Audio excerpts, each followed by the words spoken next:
Bonjour à toutes et à tous et bienvenue dans notre nouveau webinaire. Je suis Annabelle Spang, chargée de mission prévention à la CEPAM du Tarn et je suis ravie de vous retrouver pour ce nouveau webinaire aux côtés de Madame Roux Laetitia, formatrice prévention en santé mentale. Bonjour Laetitia. Bonjour Annabelle. Et Madame Rossera Stéphanie, sophrologue, hypnothérapeute et coach. Bonjour Stéphanie. Bonjour. Alors aujourd'hui, nous allons donc échanger autour de cette fameuse charge mentale, car vous avez souvent l'impression d'avoir la tête pleine. Il vous arrive même parfois d'oublier certaines choses, votre to-do list explose et vous vous sentez épuisé. La charge mentale a peut-être eu raison de vous et certains d'entre vous diront même c'est sûr. Mais rassurez-vous, Laetitia et Stéphanie sont avec nous pour vous donner tous les bons conseils et astuces pour en venir à bout et alléger votre quotidien. Durant l'intervention, vos micros seront coupés. Vous pourrez toutefois poser toutes vos questions dans l'onglet Discussion de votre panneau de configuration et nous y répondrons à la fin de l'intervention. Alors Laetitia et Stéphanie, parlez-nous d'abord un petit peu de vous et quelles sont les thématiques que nous allons aborder lors de ce webinaire. Alors, bonjour, je m'appelle Laetitia Roux, j'habite donc dans la région albigeoise. J'ai auparavant travaillé dans le domaine de la prévention des risques psychosociaux d'entreprise et puis en Nouvelle-Calédonie pour le développement des compétences psychosociales des jeunes et de leurs familles. Puis petit à petit, je me suis spécialisée dans la prévention de la santé, notamment en me formant à la sophrologie et aux approches cognitivo-comportementales et émotionnelles. Aujourd'hui, je suis formatrice pour adultes. Je conçois, j'anime des formations autour de la sensibilisation de la santé mentale, de la gestion du stress, de l'anxiété, de la régulation émotionnelle, de la neurodiversité également. J'ai vraiment à cœur de transmettre des outils pour apprendre à mieux se connaître chaque jour, pour prendre soin de sa santé également, et puis pourquoi pas améliorer aussi nos performances. Je travaille actuellement avec des partenaires qui sont soucieux de notre santé, les CPAM, les conseils locaux de santé mentale, de la mairie d'Albi, de Montauban, avec lesquels je déploie notamment les formations de secouristes en santé mentale. Je travaille également avec le CFA de l'Académie de Toulouse, avec Santé Mentale France, avec l'organisme de formation, la MSA, Midi-Pyrénées Sud. Et puis du coup, j'en profite pour remercier la CPM du Tarn de nous accueillir si chaleureusement pour ce webinaire dédié à la charge mentale. Charge mentale à laquelle je suis moi-même soumise, étant auto-entrepreneuse et également maman de 2 jeunes enfants et actuellement dans les travaux de ma maison. Donc je vous présente à mes côtés ma collègue Stéphanie, avec laquelle d'ailleurs je co-construis actuellement une formation sur la charge mentale. Très bien, donc moi je suis Stéphanie Rossera, je suis consultante en développement personnel. Je suis installée en cabinet libéral depuis une dizaine d'années à Lavore et à Verfeil. Je pratique la sophrologie, l'hypnose, la systémie Palo Alto et des outils de coaching qui me permettent donc d'aborder les problématiques sous différents angles et d'adapter mes techniques pour pouvoir personnaliser les suivis des personnes qui viennent en séance. Quelques mots sur la sophrologie, l'hypnose et la systémie Palo Alto, puisque tout le monde n'est peut-être pas familier avec ces méthodes. Donc la sophrologie, c'est une méthode qui vise à renforcer nos capacités, à nous libérer de nos tensions mentales, émotionnelles et physiques. Elle utilise des pratiques de tension-détente, des mouvements corporels et des respirations, ainsi que des visualisations. L'hypnose, elle, est une méthode qui permet de modifier des comportements, de gérer des traumatismes, de se libérer des liens inconscients lorsque notre propre volonté et le travail conscient ne suffit pas. La systémie Palo Alto, c'est une approche qui se concentre sur les interactions et les dynamiques relationnelles entre les personnes. C'est une thérapie brève qui est orientée solution. Elle nous invite, quand quelque chose ne fonctionne pas, à faire ce qu'on appelle un 180 degrés, c'est-à-dire à faire autre chose et même à faire n'importe quoi d'autre. Ce qui nous offre une nouvelle interaction et une nouvelle vision sur la relation. Dans le travail de développement personnel, il y a une phase de compréhension, une phase de prise de conscience, et ensuite il y a une phase de mouvement, une phase d'action. Et Laetitia et moi, nous avons construit ce webinaire sur cette trame. Dans une première partie, donc, nous verrons la théorie pour connaître, comprendre ce que c'est que la charge mentale, et dans une deuxième partie, des outils pour agir. Donc le plan sera le suivant. Dans un premier temps, nous verrons la charge mentale, de quoi parle-t-on ? Puis nous évoquerons les conséquences de cette charge mentale sur notre santé mentale, émotionnelle et physique. Pour terminer la partie théorique, nous verrons les signes d'une surcharge mentale. Et dans un second temps, nous vous présenterons des outils afin d'alléger cette charge mentale. Vous verrez que la liste n'est pas exhaustive, on a fait un choix et nous aborderons donc plusieurs domaines pour que chacun puisse y trouver une solution qui lui convienne. Et ensuite, chacune de notre tour, nous développerons un outil en lien avec notre approche personnelle, notre sensibilité. Et pour finir, eh bien, vous aurez un temps pour poser toutes vos questions et nous prendrons le temps d'y répondre. Alors, si je vous demande ce qu'évoque pour vous la liste suivante. Pensez à faire les courses, à étendre le linge, planifier les repas, les départs en vacances, les inscriptions au centre aéré, pensez à poser le chèque à la banque, à organiser l'anniversaire de mon mari ou de ma femme. À quoi pensez-vous? Je suis persuadée que la plupart d'entre vous penseront à cette fameuse charge mentale, qui est un concept très actuel. Je vous ai d'ailleurs nommé une citation du psychiatre qui est célèbre et Christophe André du coup. C'est un concept du coup qui est très actuel, qu'on évoque très régulièrement et qui fait référence à quoi? Donc la charge mentale va faire référence à ce qu'on appelle les efforts mentaux, cognitifs, mais également les efforts émotionnels qui sont nécessaires pour effectuer du coup des tâches, les tâches au quotidien. Elle inclut donc la gestion des responsabilités, elle va inclure également la prise de décision, la planification, la résolution du coup de problèmes, et puis toute la gestion émotionnelle qui est en lien aussi avec ces activités-là. C'est un concept qui a été popularisé par une sociologue française, Monique Eco, dans les années à peu près 80, qui était d'abord, on va dire, associé à ce qu'on appelle la vie domestique, mais qui est indissociable, bien évidemment, de la vie familiale et de la vie professionnelle. Donc la charge mentale, elle a ensuite été largement développée et analysée dans différentes disciplines, notamment en neuro, en psychologie, en sociologie ou même dans le féminisme. Là, dans ce cadre webinaire, nous n'allons pas du coup détailler ces différents angles de point de vue. Mais par contre, on vous a mis dans notre bibliographie tout plein de références pour ceux et celles qui souhaiteraient du coup aller approfondir ce concept de charge mentale. Donc la charge mentale, elle s'exprime davantage dans le fait de penser à la gestion des tâches plutôt que dans la simple réalisation de ces tâches-là. Et ce sont vraiment ces pensées qui vont représenter un poids avec du coup un esprit qui n'est pas libre, qui est accaparé par toute une liste de choses à faire et puis qui peut mener après derrière à de la fatigue, à du stress. Les conséquences que Stéphanie nous évoquera plus tard. Donc vous l'aurez compris, ce n'est pas la charge mentale vivre une deuxième journée après une première, mais c'est bel et bien comme un dédoublement, on va dire, d'une journée de manière simultanée, quoi. Et quel que soit notre format de famille, au final, hein, qu'on soit célibataire, qu'on soit en couple, divorcé, en couple, homo, hétéro, avec, sans enfant, eh bien, on a quand même tous des responsabilités, des préoccupations qui peuvent peser sur notre esprit. Et ben, d'une certaine manière, on peut dire qu'on a tous une certaine forme de charge mentale à gérer, mais aussi et surtout, et c'est peut-être ça le plus important, des capacités à y faire face.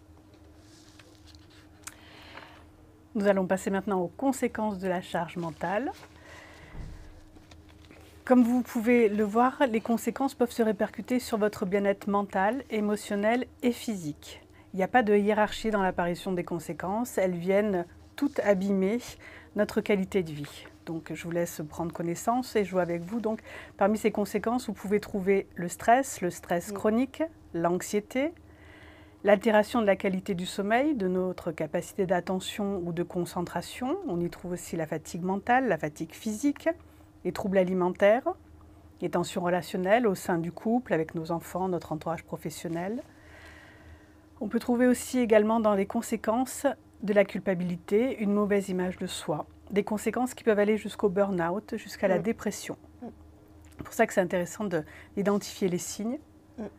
Mais oui, et donc les signes qui pourraient nous indiquer en amont, on va dire, une potentielle surcharge mentale qu'on vivrait, qui nous permettrait de prévenir au mieux cette surcharge, ben en fait, on peut distinguer deux catégories de signes. On a les signes qu'on va appeler plutôt légers, mais qu'il ne faut pas pour autant du coup négliger, hein, parce qu'ils peuvent témoigner après d'une source de souffrance qui peut s'aggraver.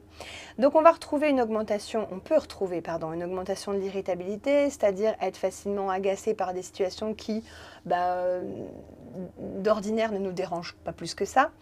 On peut retrouver le fait aussi de faire constamment des listes et au final peut-être passer plus de temps à rédiger les listes plutôt qu'à les effectuer, enfin en tout cas effectuer les tâches. Le fait d'éprouver aussi des difficultés à se concentrer peut être un signe, des difficultés à se concentrer sur les tâches, à être attentive.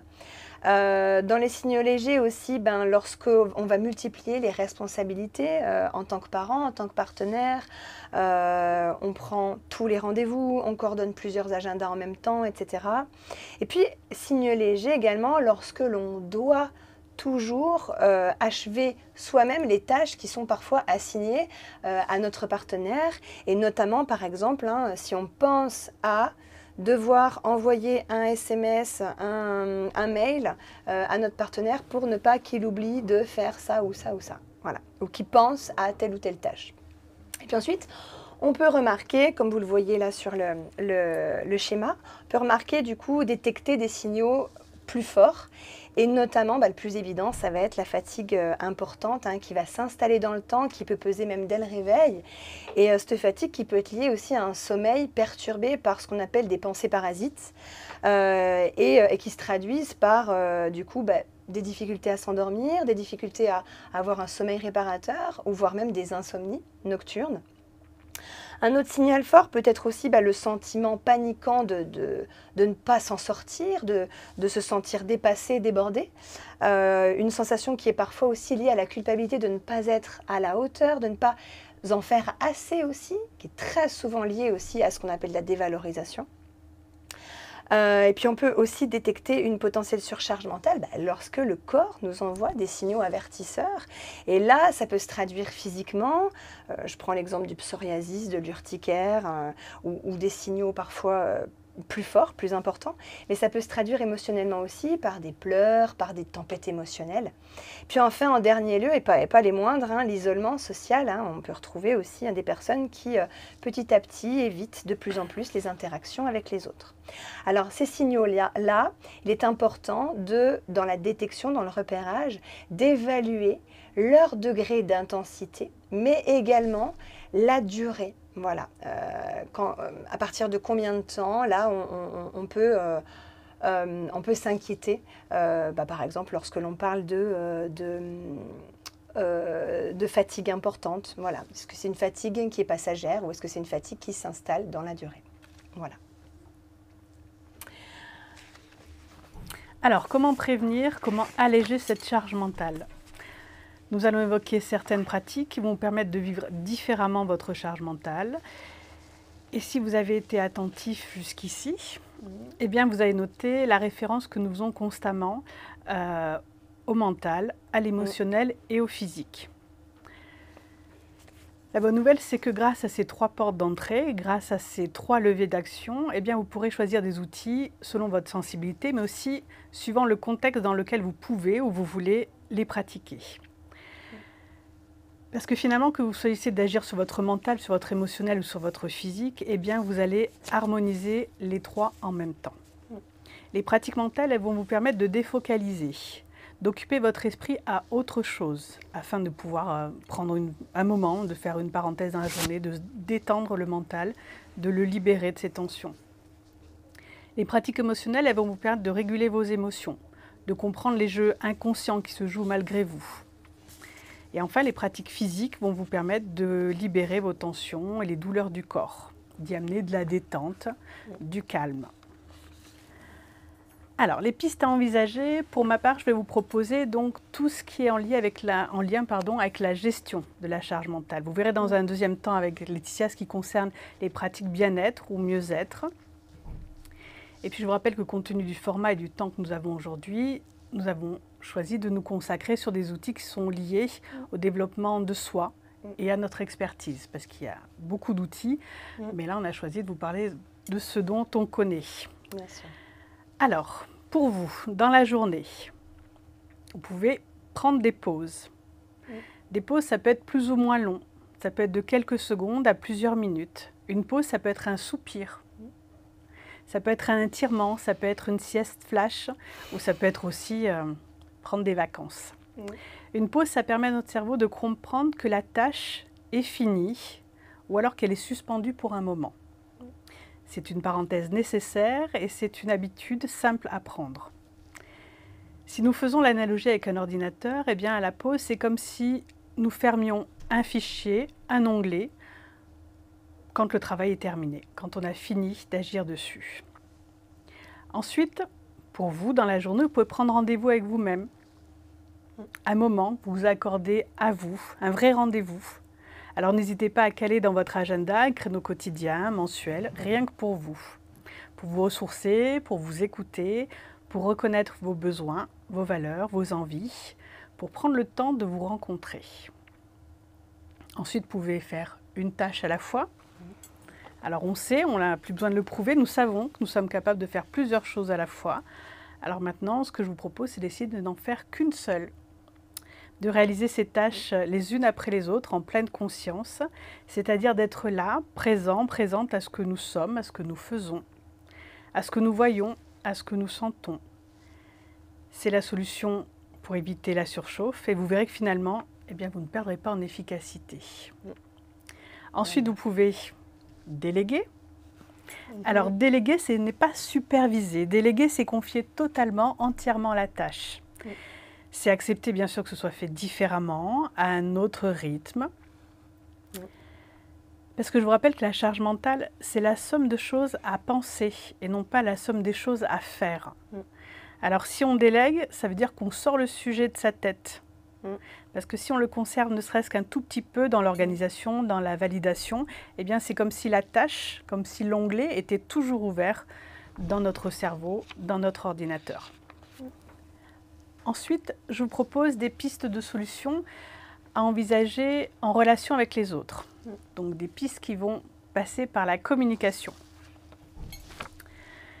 La première piste, ce serait apprendre à dire non. Apprendre à dire non, tout simplement quand on n'a pas envie de dire oui.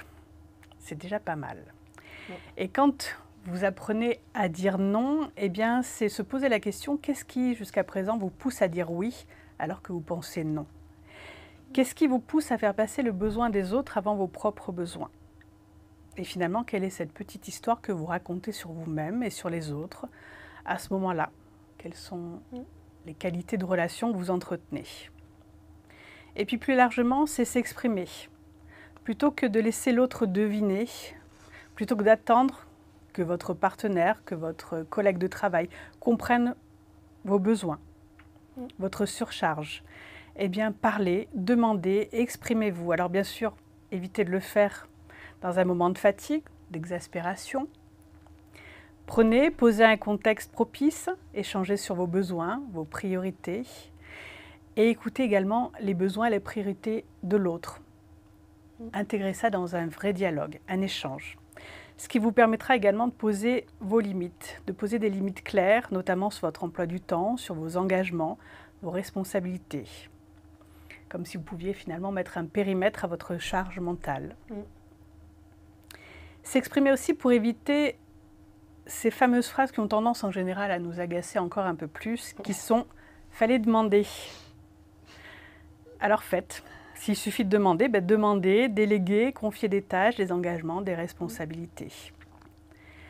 Et puis une petite piste peut-être pour se lancer, pour communiquer autrement, essayez de changer le mot « pouvoir » par « vouloir ». Par exemple, plutôt que de dire « est-ce que tu peux ?» de dire à la personne « est-ce que tu veux ?» Et puis voyez ce que ça fait, ce que ça change. Vous pouvez également expérimenter cette notion de non-choix. Le non-choix, c'est par exemple formuler en proposant cette tâche. Tu préfères la faire maintenant ou demain? C'est une façon d'induire que ce n'est pas vous qui allez la faire. Finalement, ça s'est acté, c'est l'autre, c'est le non-choix. Mais dans ce non-choix, vous proposez tout de même et vous sous-entendez que l'autre va avoir toute la liberté de pouvoir le faire. Voilà. Ça fait déjà pas mal, hein. Mais moi, je vais continuer et je vais vous en proposer d'autres de pistes à explorer et notamment pour continuer à prendre soin de son bien-être physique. Vous l'aurez compris, hein, les trois sont reliés en permanence, en interaction permanente, physique, émotionnelle et mentale.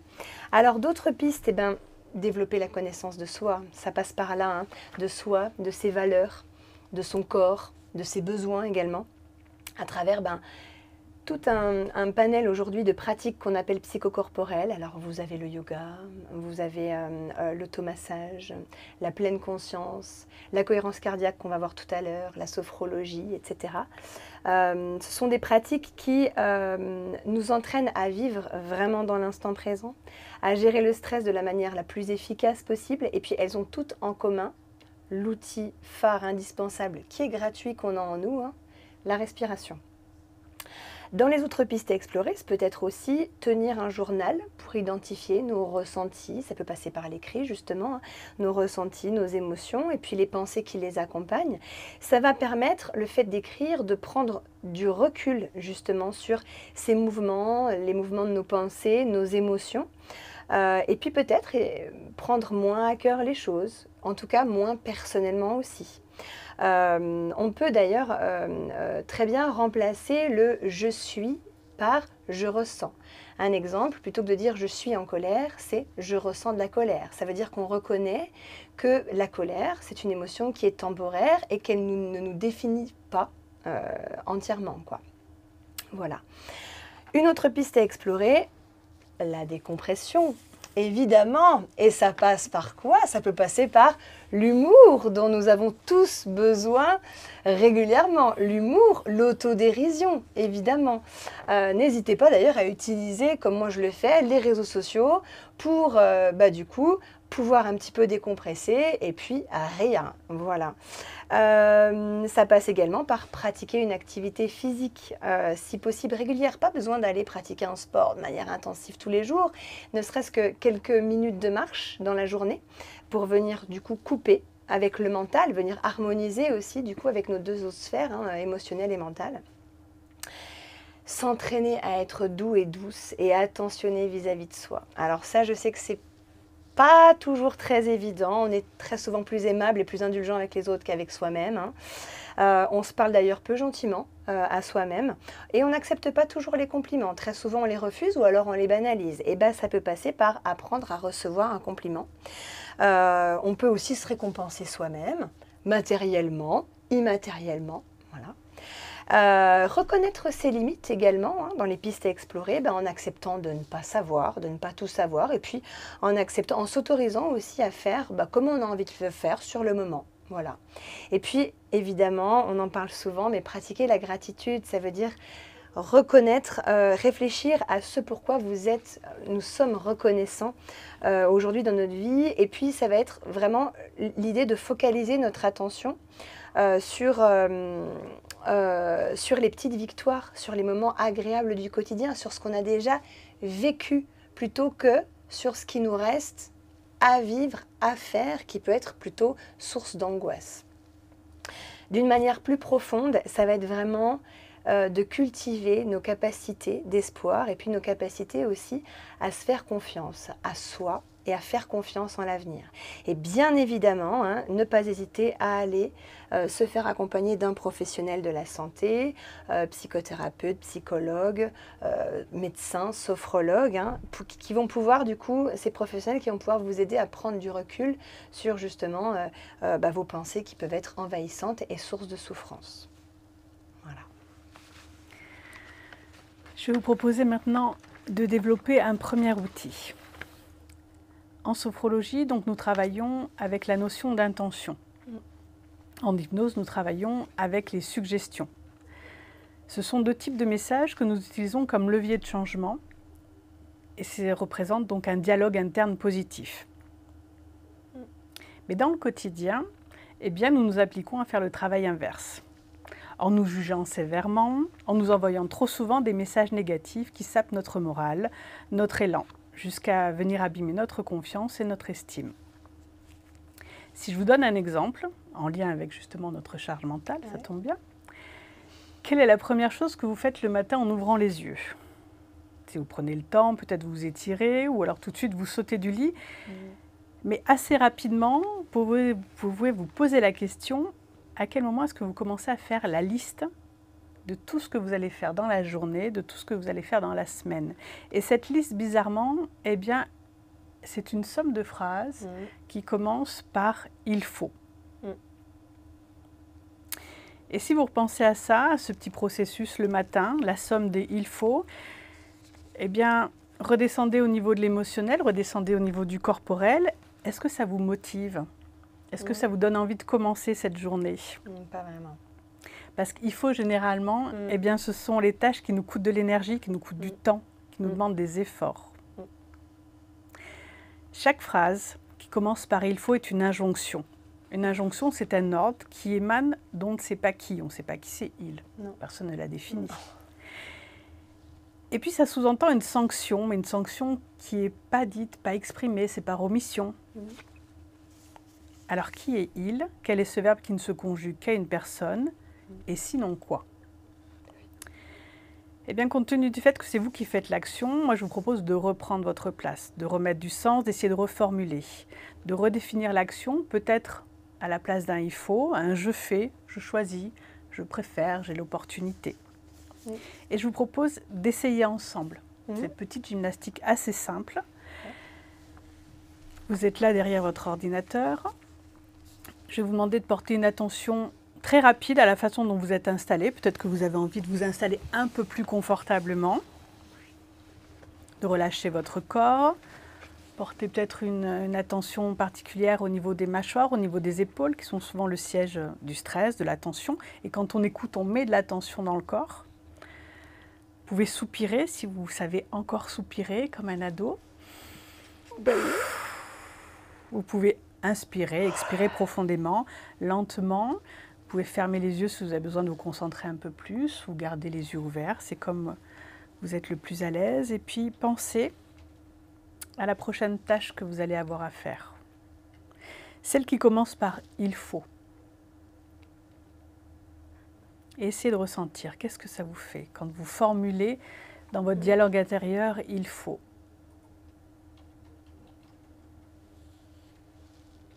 Et puis ensuite, reformuler. Alors au début, ça va vous paraître un petit peu compliqué de reformuler. Peut-être limite des fautes de français. Mais reformuler avec un « je fais »,« je choisis »,« je préfère », cette même tâche. Reformulez dans votre tête et essayez de voir ce que ça change en termes d'élan, en termes d'envie. Essayez de ressentir et de voir la portée que ça pourrait avoir pour vous et bien d'adopter une communication positive ou ne serait-ce une communication plus neutre. Mais en tout cas, laissez tous ces messages négatifs, tous ces messages qui vous sapent. Voilà. Je vous laisse expérimenter dans votre quotidien, remplacer tous les « il faut » par « je quelque chose ». Merci. Deuxième pratique qu'on souhaite vous proposer, alors c'est une pratique qui, à mon avis, déjà est connue, ou en tout cas, je suis persuadée que certaines ou certains d'entre vous la pratiquent déjà de temps en temps, ce qu'on appelle la cohérence cardiaque, une pratique respiratoire. C'est une technique qui va viser à harmoniser la fréquence cardiaque, donc les battements du cœur, avec les mouvements de notre respiration. Elle se base sur une respiration qu'on va avoir qui est contrôlée, qui est rythmée. L'objectif, ça va être d'entraîner ce qu'on appelle, et je ne rentrerai pas dans le détail, mais la variabilité cardiaque. Et cette variabilité, elle est essentielle à notre survie.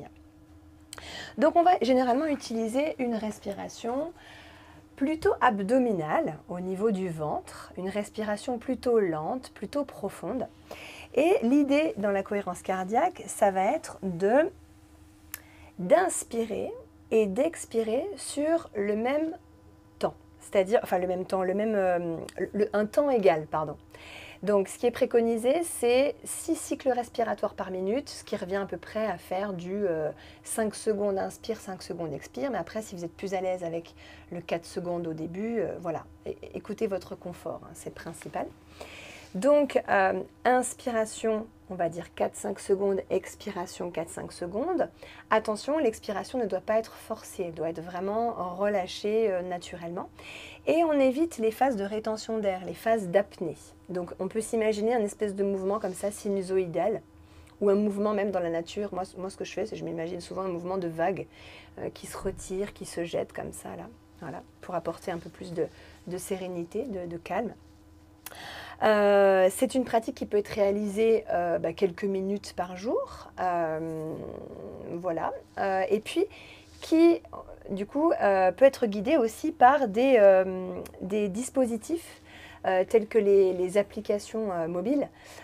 Donc on vous les a mis du coup en bibliographie, on vous a mis Respirelax plus Top Breath qui vont vous aider à baliser le temps, tout simplement avec une petite goutte là, boum, qui balise les temps d'inspiration et d'expiration. Alors moi, ce que je vais vous proposer, c'est que juste on s'entraîne assez rapidement, hein, compte tenu du format, mais je vais vous proposer une petite cohérence cardiaque associée à un mouvement, des mouvements symboliques hein, qu'on peut utiliser en sophro, et je vous propose 2 mouvements en fonction des besoins de chacun et de chacune sur l'instant.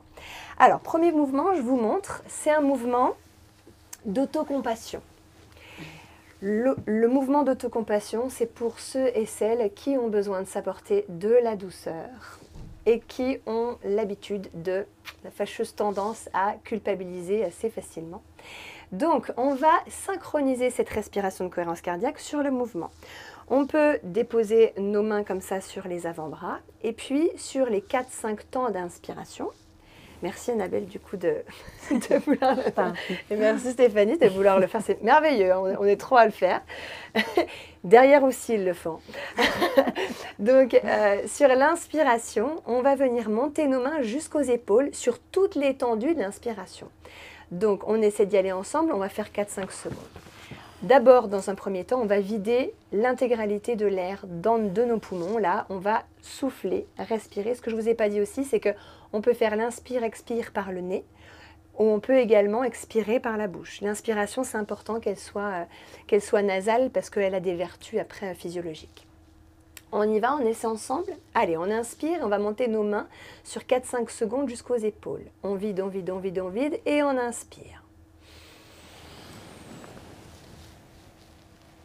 On expire. Inspire. Expire. Inspire.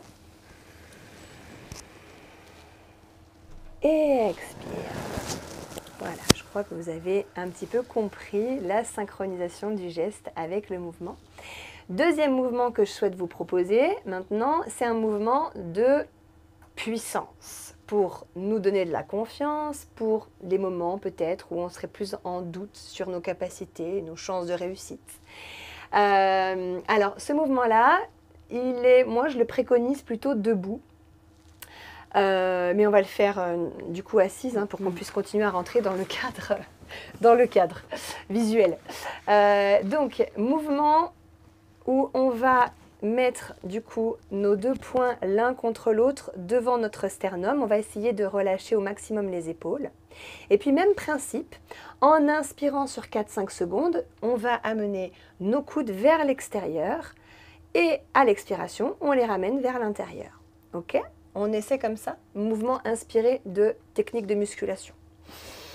Allez, c'est parti, on vide les poumons. Et on inspire, coude vers l'extérieur. Expire. Inspire. Notre cage thoracique va naturellement se bomber. Et expire. Inspire. Par le nez. Et expire par le nez ou par la bouche. Une dernière fois, inspire. Et expire. Alors ce mouvement, pour ceux et celles qui seraient peut-être intéressés pour aller un peu plus loin, Il est souvent pratiqué justement, il a des vraies vertus hein, pour pouvoir justement générer une confiance en nous. C'est la psychologue sociale Amy Cuddy qui justement parle des postures de puissance, de pouvoir.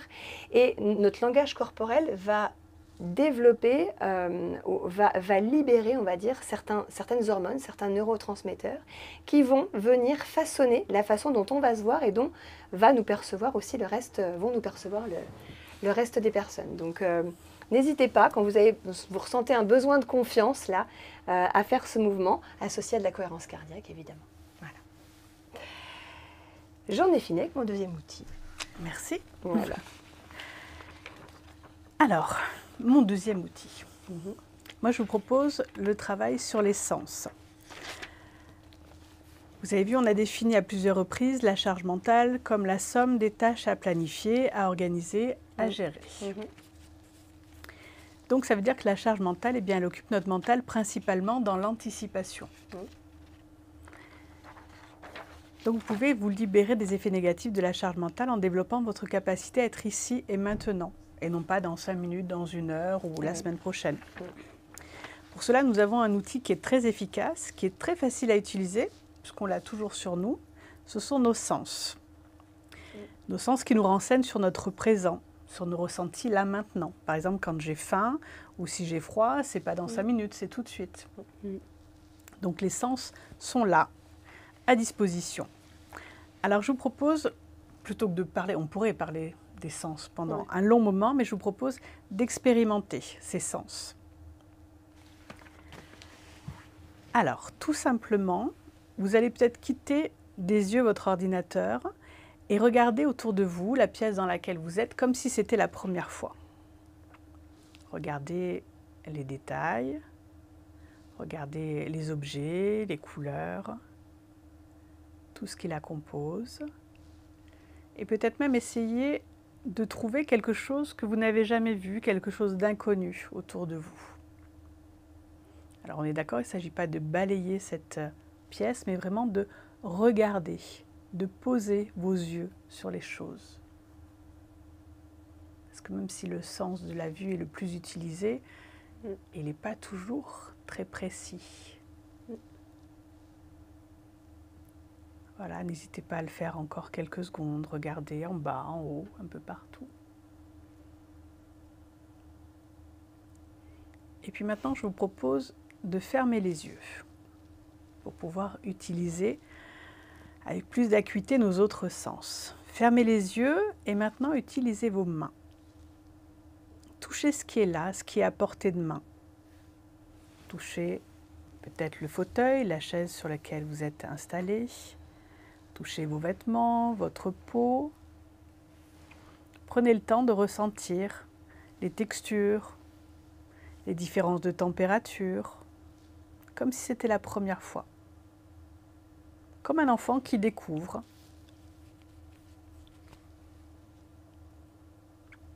Et puis ensuite, vous pouvez sentir les odeurs de la pièce, les odeurs de votre peau, votre main, l'odeur de vos vêtements et d'autres odeurs peut-être encore. Prendre le temps d'accueillir les odeurs les plus présentes et peut-être de sentir derrière ces odeurs autre chose encore. Il s'agit bien sûr de se mettre dans l'intention. Peut-être que vous sentez beaucoup de choses, peut-être que vous n'en sentez pas. En tout cas, vous êtes dans cette présence, une nouvelle présence à vous-même. Comme par exemple, écoutez les bruits.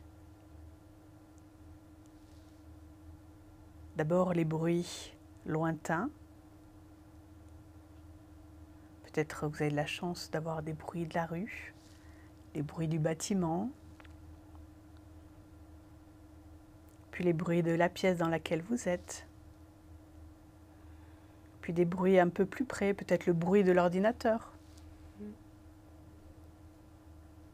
Et puis en rapprochant votre attention un peu plus proche de vous encore, eh bien compte tenu de l'heure, peut-être des gargouillis, votre pouls, le cœur qui bat, la respiration.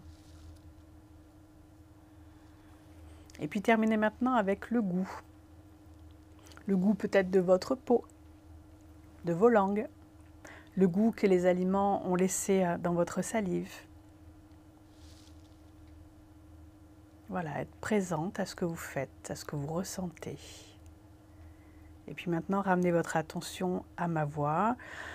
Soupirez, haussez les épaules, prenez une profonde inspiration, ouvrez les yeux et accueillez votre nouvelle présence à vous-même d'une façon simple. Être un peu moins dans le mental et un peu plus dans votre corps, dans vos ressentis. Merci. Merci Stéphanie. Alors je ne sais pas vous, mais alors j'ai pu en quelques minutes me recentrer sur mes sens. Dernier petit exercice, alors peut-être compte tenu du temps qu'il nous reste, je vais vous le proposer, on va dire assez rapidement.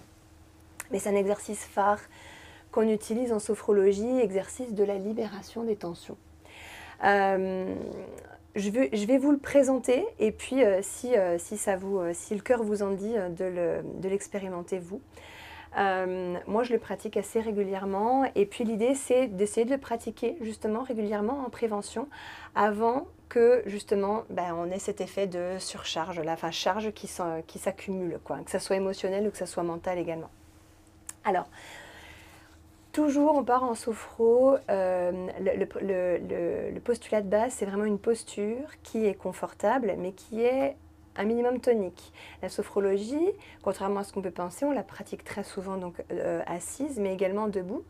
La relaxation, c'est vraiment le vecteur qui va nous amener à aller activer des choses en nous.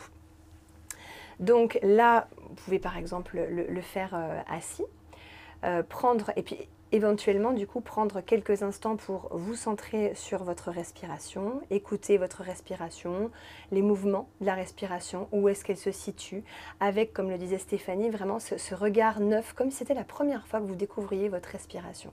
Ça, c'est un regard à entraîner et qui peut vraiment faire beaucoup de bien. Donc, prise de conscience de la respiration, où elle se situe, l'amplitude, etc. Et puis venir sentir les points d'appui aussi, les pieds ancrés au sol, les muscles fessiers là sur le fauteuil, et puis imaginez comme si son corps était une sorte de trait d'union entre la terre du coup par nos pieds et puis le ciel par la tête. On peut même s'imaginer un petit fil là qui suspendrait notre tête au plafond pour avoir une posture assez tonique. L'idée, ça va être, dans un premier temps, de venir un petit peu baisser son niveau de conscience, abaisser, et pour ce faire, on va pouvoir faire ce qu'on appelle des tensions détentes. Donc là, on peut les faire de manière harmonisée sur tout le corps, c'est-à-dire sur une longue inspiration, venir faire une légère tension depuis nos orteils, en passant par les jambes, les cuisses, le bassin, le ventre, le thorax, les bras, la tête, inspiration longue et ensuite, lorsque j'expire, je relâche l'intégralité de mon corps. Cette grande et longue tension détente, je vous recommande de le faire 2-3 fois de suite. Ça vous amènera du coup à abaisser votre niveau de conscience.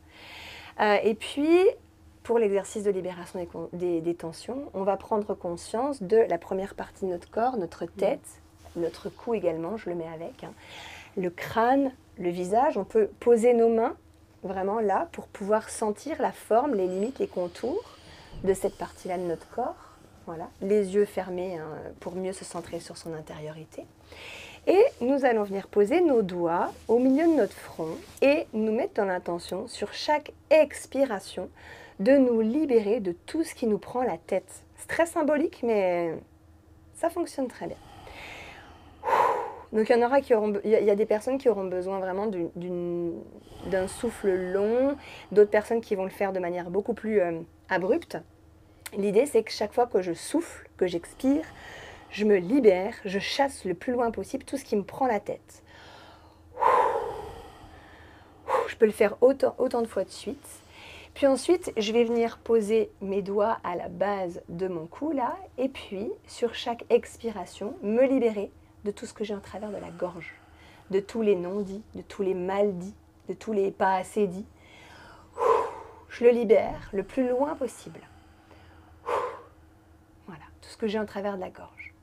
Puis je vais venir prendre conscience du coup de, c'est pas très joli, mon tronc. buste, cage thoracique, ventre, le dos comme je le peux avec la souplesse que j'ai sur l'instant. La colonne vertébrale depuis les cervicales jusqu'aux lombaires. Et puis les bras, la longueur de mes bras, depuis les épaules jusqu'aux mains. Tout ça vraiment les yeux fermés. Puis je vais venir poser, une fois que j'aurai pris conscience de cette partie-là, mes doigts quelques centimètres au-dessus du nombril. Et sur chaque expiration, venir me libérer de tout ce qui m'empêche de digérer correctement. Tout ce qui me reste sur le ventre en fait, c'est vraiment ça. Je m'en libère, autant de fois que nécessaire. Puis pour terminer, chacune à notre rythme évidemment, prendre conscience de nos membres inférieurs, en commençant par le bassin, les muscles fessiers, les cuisses, les genoux, tibia mollet, pieds jusqu'au bout des orteils. Toujours pareil, on peut le faire avec nos mains, on peut le faire aussi très simplement en visualisant et en amenant notre conscience dans nos membres inférieurs. Pas forcément avec les mains. Et puis là, je vais venir amener mes doigts, on va dire, sur mon bas-ventre, quelques centimètres au-dessus du pubis. Et sur chaque expiration, me libérer là, enfin dégager le plus loin possible tout ce qui m'empêche d'avancer. Et notamment tout ce qui m'empêche de passer à l'action et de m'approcher de ce qui est important pour moi. Je le libère le plus loin possible. Tout ce qui m'empêche d'avancer, de passer à l'action. Voilà. Et puis pour terminer, prendre un petit temps du coup de conscience de mon corps, là, dans son intégralité, qui est harmonisé, unifié. Et si je le souhaite, une fois que mes tensions du coup sont libérées, prendre conscience de ma nouvelle présence aussi, et si je le souhaite, venir là, évoquer un mot.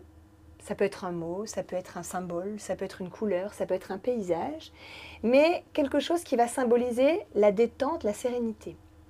Et sur chaque inspiration, je vais mentalement faire venir ce mot, cette couleur, ce paysage.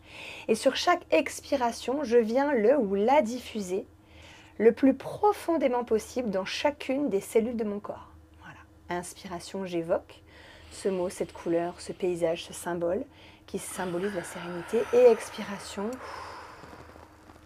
je le diffuse dans tout mon corps, jusqu'au cœur des cellules.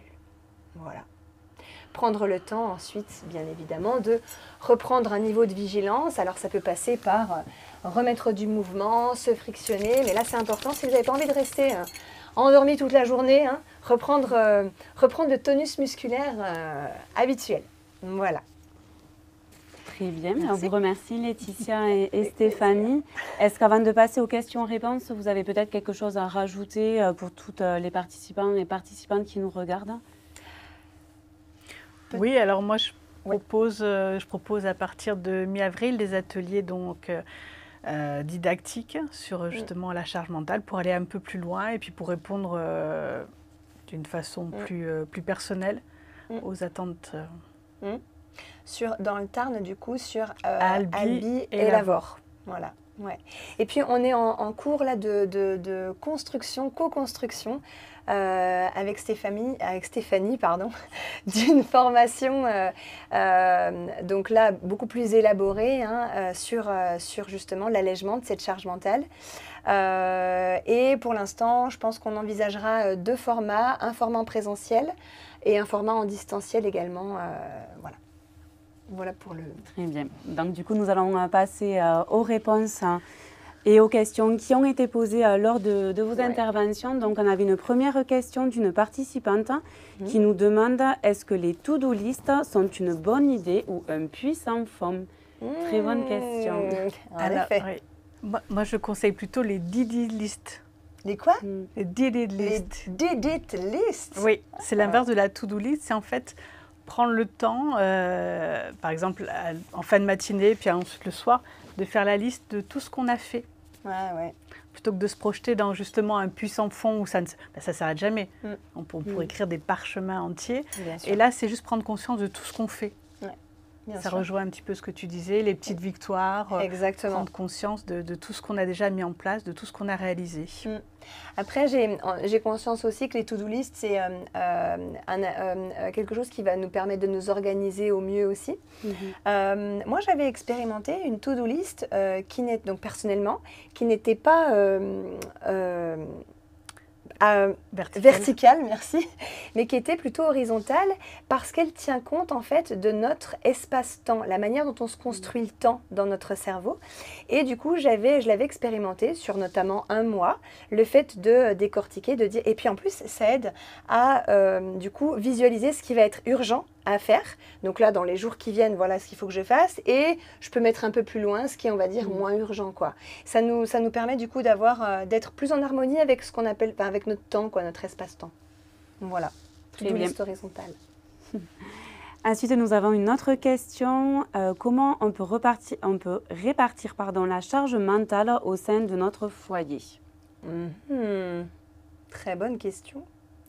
Ben déjà par communiquer. Ouais. Alors après, c'est assez personnel. Il y a des personnes qui font des conseils de famille, mais c'est repérer peut-être aussi, donner à chacun la parole, c'est-à-dire comment est-ce que chaque membre de la famille peut se projeter dans l'organisation. C'est poser effectivement, le micro, poser mes attentes, poser mes limites, mais aussi questionner l'autre sur quelles sont ses attentes aussi à lui, quelles sont ses limites, et vraiment échanger autour et co-construire. Ouais. Et comme tu l'as dit, du coup, Stéphanie, les conseils de famille, par exemple, ou en tout cas, prendre un temps vraiment ensemble pour pouvoir justement discuter de ça, discuter de ces besoins-là, et ne pas hésiter aussi à y inclure les enfants, hein, évidemment. Bien sûr. Ils font partie de la famille. Tout à fait. Et puis à tout âge, ils ont des capacités. Exactement. Alors ensuite, on a une autre question. Quand je commence à me sentir débordée, qu'est-ce que je dois faire pour réagir tout de suite? Ah, alors ça, c'est donc sur un moment d'urgence. Voilà, c'est ça, tout à fait. On pourra peut-être expliquer le tram, non? Le tram, la technique du tram en sophro. Oui. Alors, donner une réponse universelle dans ce cas-là, non, mais une piste. Une piste, c'est ce qu'on appelle, donc en sophrologie, on appelle ça le tram. Ça ressemble un petit peu à l'exercice qu'on a fait tout à l'heure sur les sens, c'est-à-dire tout de suite couper le mental, et pour ça, il faut lui donner autre chose à faire. Parce qu'on ne peut pas, c'est comme quand on se dit, faut que je me calme, ça n'a jamais marché. Non. Arrêtez tout de suite. Par contre, revenir à mon corps. Mon corps, il est là, donc c'est un outil que je peux utiliser. Et quel est le poids de mon corps? Et je reviens donc sur le poids global, la pesanteur de mon corps. Et ensuite, je vais me dire, par exemple, entre mon pied gauche et mon pied droit, est-ce qu'il y a une différence de pesanteur? Et c'est faire l'effort de se concentrer vraiment là-dessus. Alors ça peut paraître un petit peu fantasque, mais c'est très efficace. C'est très efficace. L'idée, c'est vraiment trouver une astuce pour couper, avant que justement ça déborde et que ça nous échappe. On peut faire aussi des exercices d'ancrage. Par exemple, ce qu'on avait vu en répétition la semaine dernière, c'est-à-dire choisir une couleur et vous obliger à trouver cette couleur autour de vous. Alors évidemment, il ne s'agit pas de s'arrêter dès qu'on a trouvé la couleur, mais c'est une fois de plus occuper son esprit à chercher et à couper cette courbe qui finalement est exponentielle et nous amène dans des états qui sont après énergétiquement très compliqués à récupérer. Et puis j'ai aussi envie de rajouter, encore une fois, notre respiration, parce que notre respiration, c'est un outil merveilleux de régulation émotionnelle. Hein. Donc là, je vous ai présenté la cohérence cardiaque, mais on a des dizaines et des dizaines d'exercices de respiration qui sont notamment issus du pranayama en yoga, qui sont merveilleux justement pour venir faire redescendre tout de suite le niveau de pression, si je peux dire ça comme ça, ou d'angoisse, hein, parce que ça peut aller jusqu'à ce qu'on appelle l'attaque de panique. Hein. Donc voilà, l'idée c'est vraiment d'entraîner aussi, parce que quand on va entraîner nous notre respiration, on va entraîner des schémas et des connexions. du coup, notamment par le biais de nos neurotransmetteurs. Et l'idée, c'est que plus on va entraîner ces connexions-là, en faisant des respirations régulièrement, et plus, lorsque on aura besoin de les mobiliser, ces respirations, elles auront un impact et un effet immédiat, quoi. Donc vraiment, voilà. Alors, on a une dernière question, on va essayer d'y répondre très rapidement parce qu'on va être pris par le temps. Quelle initiative peut prendre un employeur pour aider ses salariés à réduire leur charge mentale?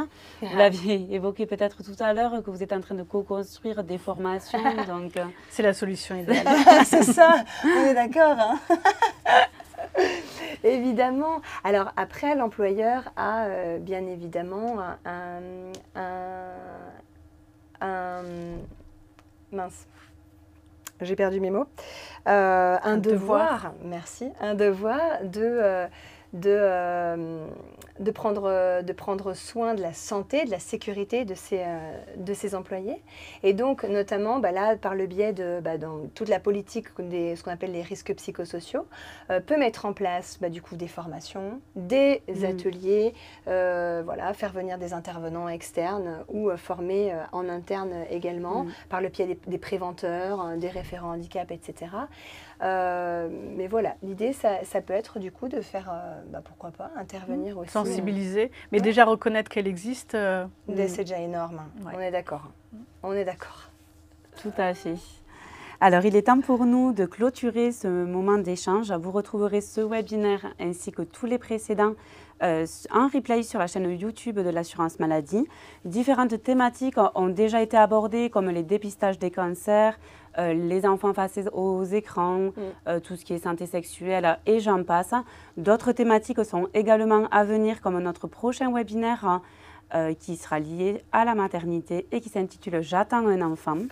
Donc, si vous êtes intéressé pour participer à ces prochains webinaires, n'hésitez pas à vous inscrire sur amélie.fr dans la rubrique « Près de chez vous » pour participer en direct ou pour recevoir le lien du replay ou vous abonner tout simplement à notre chaîne YouTube de l'assurance maladie.